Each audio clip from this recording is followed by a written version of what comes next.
The Wasteland Scenery is now available, and in this video will be a closer look at some of the details. This scenery is set on top of a homemade aircraft that's flying at low altitude in a dust storm over a desert.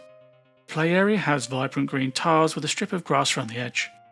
This is an XL scenery, meaning it's possible to zoom out further than standard sceneries. To the northwest we can see the tail of the aircraft. There's a tent covering a wooden deck surrounded by 4 water towers. Beneath one of the water towers there's a goblin taking a scrub in a tub. At the back there's a number of trees bundled up. On the tail there are 2 watchtowers with a barbarian in each looking through a telescope.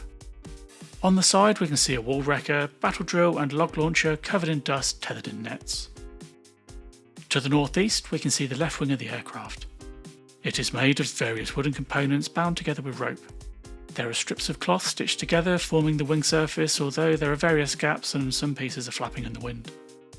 On the back edge of the wing there are some metal plates riveted together to form the control surfaces.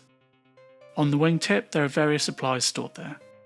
To the southeast we can see the front of the aircraft.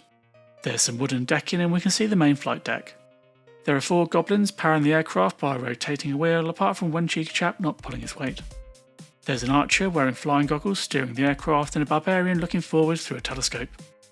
There's a bell on the front of the flight deck and a goblin and barbarian having their Jack and Rose moment from Titanic. Hopefully not a foreshadowing event. There are 2 jet engines powering this aircraft. In the centre of each we can see a glowing blue rock. The front of the aircraft has rounded metal skids suggesting maybe it can land on water. To the southwest we see the right hand wing with the same wooden and cloth construction as the other wing. There's a storage area alongside the play area with more bound trees, cloth and rocks. On the wingtip there's also some more supplies. A goblin climbs out of one of the holes in the wing and attempts to make some repairs. He struggles to hold on and is eventually blown off. Every so often a flock of dragon riders can be seen passing by, as well as a meteor falling to the ground. At the rear of the craft we can see smoke and blue fire billowing out the back. In the desert sand beneath we can occasionally see a partially buried stone statue of the Archer Queen. The boat at the builder base has the same design as usual, however there are some subtle changes to the sail and wood on the deck, making it look sharper. If it hasn't been repaired yet, the mast is broken and the deck damaged. The clan capital Blimp has a similar design but rounded planks on the side. The forge area has a building made out of a different type of wood. The super sauna is made out of a lighter colour wood than usual, and the trader tent has its standard appearance.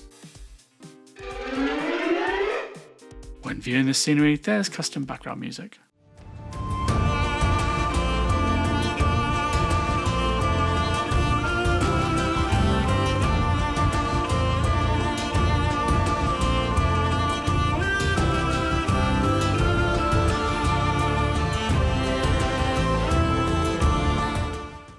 This scenery is available to purchase from the offer shown in the in-game shop.